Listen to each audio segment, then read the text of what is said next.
नमस्कार, मैं अशोक कुमार पांडे और स्वागत है आपका द क्रेडिबल न्यूज पर। गोदी मीडिया वैसे तो फेक न्यूज फैलाता ही रहता है, लेकिन इंटरनेशनल मामलों में जब फेक न्यूज फैलाना शुरू करता है तो देश की बेइज्जती कराने में अपना पूरा योगदान देता है। वैसे आपको फेक न्यूज जब भी कहा जाए तो सबसे पहले ऑपरेशन सिंदूर याद आना चाहिए। आपको याद होगा किस तरह कराची पर कब्जा हो गया था, इस्लामाबाद पर कब्जा हो गया था, आसिम मुनीर देश छोड़कर भाग गया था, शहबाज शरीफ गिरफ्तार हो गया था और सारा तमाशा करने के बाद दुनिया में जिस तरह से देश की बेइज्जती हुई थी आपने देखा था। होना तो यह चाहिए था कि इसके तुरंत बाद भारत सरकार ने इन चैनलों के ऊपर कार्रवाई की होती, इनसे माफी मंगवाई होती, वो न्यूज हटवाए होते, लेकिन भारत सरकार मतलब मोदी गवर्नमेंट का फायदा हो रहा था, लोगों के बीच में माहौल बन रहा था और इसीलिए इनके फेक न्यूज कभी हटवाए नहीं जाते हैं।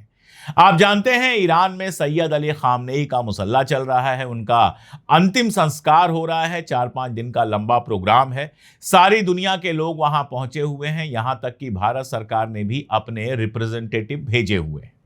कहा जा रहा है कि आधुनिक इतिहास में शायद इतना बड़ा काफिला कहीं नहीं देखा गया जो सैयद अली खामनेई के मुसल्ले में देखा गया है, उनके अंतिम संस्कार में जो देखा गया है, उतना बड़ा काफिला शायद दुनिया में इसके पहले मॉडर्न वर्ल्ड में तो नहीं देखा गया था। इतने लोग वहां पर इकट्ठा हुए हैं। ट्रंप अलग परेशान है कि इतने लोग कहां से पहुंच गए, उनके मना करने के बावजूद सऊदी अरबिया कहां से पहुंच गया, और भी दुनिया भर के देशों के रिप्रेजेंटेटिव वहां पर पहुंचे हुए हैं। तो जाहिर है कि जो मीडिया है, खास तौर पर जो गोदी मीडिया यूरोप का है, वो उल्टी सीधे खबरें फैलाने में लगा हुआ है। हालांकि जो बड़े अखबार हैं, चाहे वो गार्जियन हो, वॉशिंगटन पोस्ट हो, न्यूयॉर्क टाइम्स हो, उनमें इस तरह की खबरें नहीं आई हैं। लेकिन एक छोटे से जर्मन अखबार वेल्ट ने, जिसको माना जाता है कि वो यहूदी अखबार है, यहूदी भी नहीं, आप कह सकते हैं कि वो नेतन्याहू समर्थक ज़ायनिस्ट अखबार है वेल्ट, उसने एक रिपोर्ट दिखाई और उस रिपोर्ट के आधार पर एनडीटीवी इंडिया ने, यानी अडानी साहब के चैनल ने, बिना कोई जांच किए, जबकि वहां पर हिंदुस्तानी ढेर सारे संवाददाता भी गए हुए हैं, कई सारे टीवी चैनलों के लोग भी वहां गए हुए हैं, अगर ये चाहते तो उनसे बात करके कंफर्म करवा लेते कि खबर सही है या गलत। लेकिन अपने पसंद की खबर मिली तो कूड़े में से भी उठाकर उनको छापना जरूरी लगा और उन्होंने यह खबर चलाई कि ईरान के अंदर 3000 कब्रें तैयार रखी गई हैं। मतलब समझते हैं, मतलब यह था कि इनको यह लग रहा था या यह माहौल बनाया जा रहा था कि इजराइल बम गिराएगा, अमेरिका बम गिराएगा, ढेर सारे लोग मारे जाएंगे, इसलिए पहले से कब्रें तैयार की गई हैं। ये खबर चलाने का मतलब था। सैयद अली खामनेई के जनाजे का मजाक उड़ाना इसका मतलब था। और अडानी जी के चैनल ने बिना कोई फैक्ट चेक किए वेल्ट से उठाकर, जो जर्मन अखबार है, मैंने आपको बताया कैसा अखबार है, उस अखबार से उठाकर, जिसमें कोई सोर्स नहीं दिया गया था, उन्होंने ये खबर चलाई कि ईरान में सैयद अली खामनेई के जनाजे के दौरान लोगों के मारे जाने के डर से ईरान ने 3000 से ज्यादा कब्रें खुदवाकर पहले से रख ली हैं। अब देखिए, यह गोदी मीडिया लिख तो देता है, लेकिन यह नहीं सोचता है कि आज का जमाना इंटरनेशनल है। आप हिंदी में भी लिखते हो तो सारी दुनिया उस खबर को पढ़ सकती है, क्योंकि ट्वीट ट्रांसलेट हो जाते हैं, और नहीं भी ट्रांसलेट हो तो कॉपी पेस्ट करके डालिए तो 2 मिनट में नॉर्मल ट्रांसलेशन आपको अपनी भाषा में मिल जाता है। और ये भी भूल गए कि ईरान की एम्बेसी हिंदुस्तान के अंदर है और इस पूरे वार के दौरान एम्बेसीज ने इस तरह की कितनी फर्जी खबरों का मजाक उड़ाया है, ये भी भूल गए। इनको तो बस एक न्यूज देनी थी जिसको कॉपी पेस्ट करके आईटी सेल घर घर में पहुंचा सके और बेवकूफ भक्तों को और ज्यादा बेवकूफ बना सके।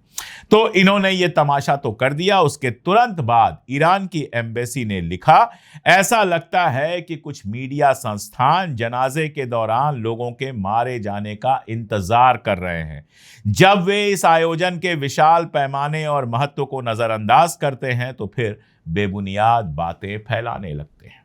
होना तो यह चाहिए था कि खबर चलती कि आखिर जिस ईरान में यह कहा जा रहा था कि लोग सैयद अली खामेनेई से नाराज हैं, लोग सरकार पलटना चाहते हैं, लोग बंदूकों से दबा कर रखे गए हैं, वरना वहां पर सरकार पलट जाती।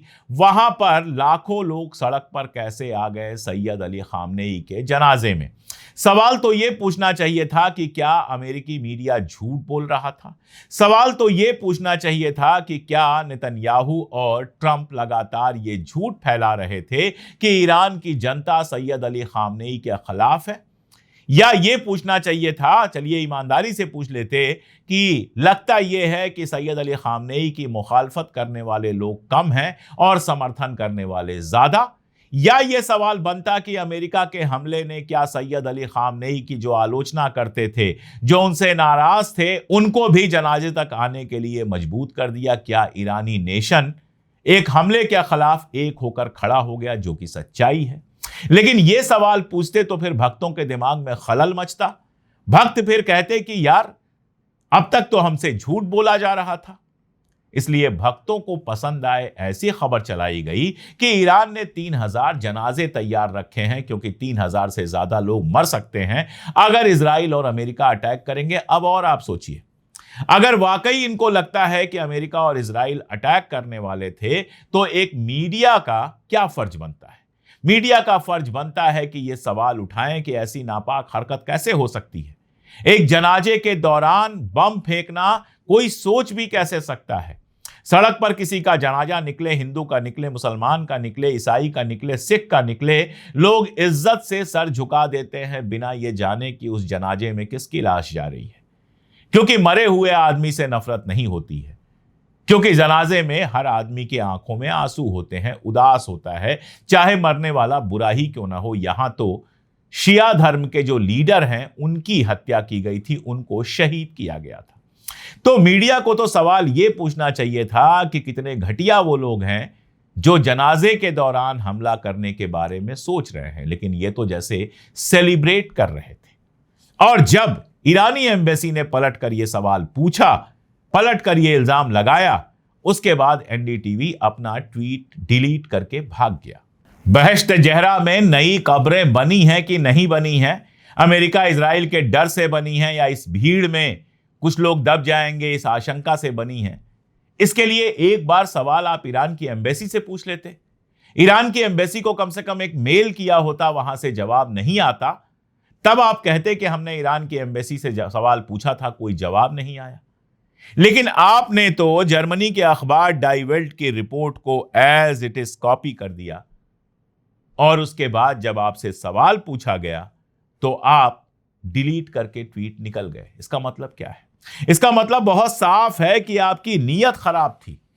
आप यह साबित करना चाहते थे कि या तो इजराइल या अमेरिका अटैक करने वाले हैं, या फिर ईरान में कोई व्यवस्था नहीं की गई है, कोई सिस्टम नहीं बना है जिसके चलते लोग दब के मर जाएंगे, ऐसा सोचा जा रहा है।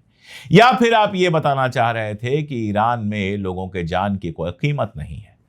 अगर जान की कीमत इतनी ज्यादा आपके लिए इंपॉर्टेंट थी, तो आपको हिंदुस्तान को पहले देखना चाहिए था, जहां रोज सड़कों में गड्ढे हो रहे हैं, जहां पुणे का जो हाईवे है, जिसको मिसिंग लिंक कहा गया था, मुंबई पुणे हाईवे में जो टनल बनी थी, उसमें अचानक दरार आ जाती है, उसमें अचानक लैंडस्लाइड होता है और वो बंद हो जाती है। जहां मुंबई में लोग पानी में डूब रहे हैं, हर साल बाढ़ आती है, हर साल डूबते हैं, हर साल लोग मरते हैं, एक घर गिर गया, 5 लोग वहां मारे गए, और सवाल नहीं पूछा जाता है। हिंदुस्तान में लोगों के जान की कीमत कितनी रह गई है, उस पर जरा गौर करना चाहिए ईरान या अमेरिका या किसी और मुल्क की बात करने से पहले। और सबसे बड़ी बात कि अगर आप रिपोर्ट देते हैं तो आपके पास इतना बेस होना चाहिए कि आप उसका सबूत दे सकें। अगर आपके पास सबूत नहीं है तो इसका सीधा मतलब है कि आप कोई नैरेटिव चलाने के लिए खबर चला रहे हैं। और आप देखिए, लगातार इस तरह की फेक न्यूज ईरान के मुताल्लिक चलाई गई है। 10 जून को आपको याद होगा, आज तक की एंकर हैं अंजना ओम कश्यप। अंजना ओम कश्यप ने खबर चलाई थी कि जंग में ईरान के हालात इतने खराब हो गए हैं कि लोग रोटी ईएमआई पर खरीद के चला रहे हैं। और फिर सोर्स क्या दिया? सोर्स दिया ईरान इंटरनेशनल, जिसके बारे में सब लोग जानते हैं कि ये शाह रजा पहलवी के लोगों की वेबसाइट है ये, और ये लगातार ईरान की रजीम के खिलाफ खबर चलाते हैं। लेकिन हो सकता है या तो इनको पता ना हो और या फिर खुद भी ये वैसा ही सोचते हो, जिसकी वजह से ईरान इंटरनेशनल की यह खबर को निकालकर अंजना ओम कश्यप एक सच्ची खबर की तरह चलाती हैं। आपको याद होगा कि इसको भी खारिज किया था ईरान की एम्बेसी ने। अब देखिए, ईरान में जंग चल रही है, मुश्किलात तो हैं और मुश्किलात होंगी ही। ईरान की इकॉनमी एक बुरी कंडीशन में है, ये हम सब जानते हैं, इसमें कोई ऐसी बात नहीं है जो छुपी हुई है। लेकिन ऐसी खबर चलाना, वो भी बिना किसी बेस के, ईरान इंटरनेशनल जैसी वेबसाइट के भरोसे, आप सीधे सीधे समझ सकते हैं कि यह मामला नीयत का ज्यादा है।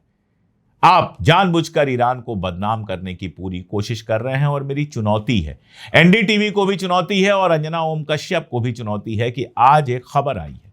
खबर यह आई है कि श्रीलंका, जहां पर 3 साल पहले तक बुरा हाल था, इकॉनमी की हालत खराब थी, पेट्रोल डीजल नहीं मिल रहा था, लाइनें लग के गाड़ियां खड़ी थी, 3 साल के अंदर वो श्रीलंका अपनी इकोनॉमिक कंडीशन में हमसे आगे निकल गया है। श्रीलंका की आर्थिक स्थिति भारत से बेहतर हो गई है। अगर हिम्मत है इन लोगों में तो यह खबर चलाएं और खबर चलाकर निर्मला सीतारमण और नरेंद्र मोदी से यह सवाल पूछे कि आखिर श्रीलंका इतनी बुरी कंडीशन से बाहर निकल गया, आपकी हालत क्यों खराब होती जा रही है? हिंदुस्तान की इकॉनमी श्रीलंका से भी पीछे कैसे चली गई? अगर वाकई देश की चिंता है, अगर वाकई देश की आवाम की चिंता है, देश के हालात की चिंता है, तो नरेंद्र मोदी और निर्मला सीतारमण से आप ये सवाल पूछिए कि भारत की इकोनॉमिक कंडीशन इतनी खराब कैसे हो रही है, भारत में इतनी महंगाई कैसे बढ़ रही है, कैसे भारत में पेट्रोल डीजल गैस का दाम बढ़ाया गया और अब जब इंटरनेशनल प्राइस कम हो गई है तो कम नहीं किया जा रहा है। अगर ये सवाल पूछ सकते हैं तब तो कोई बात है, वरना दिखाते रहिए कि नरेंद्र मोदी जी इंडोनेशिया पहुंचे, नाच गाना हुआ और अब पुरस्कार भी उनको मिल गया, और तालियां बजवाते रहिए और देश के हालात पर पर्दा डालने के लिए दिन रात मेहनत करते रहिए। कम से कम इंटरनेशनल मामलों में झूठ बोलना बंद कर दीजिए ताकि देश की बेइज्जती ना हो। आपको क्या लगता है? कमेंट में जरूर बताइएगा। आज के लिए इतना ही, बहुत शुक्रिया।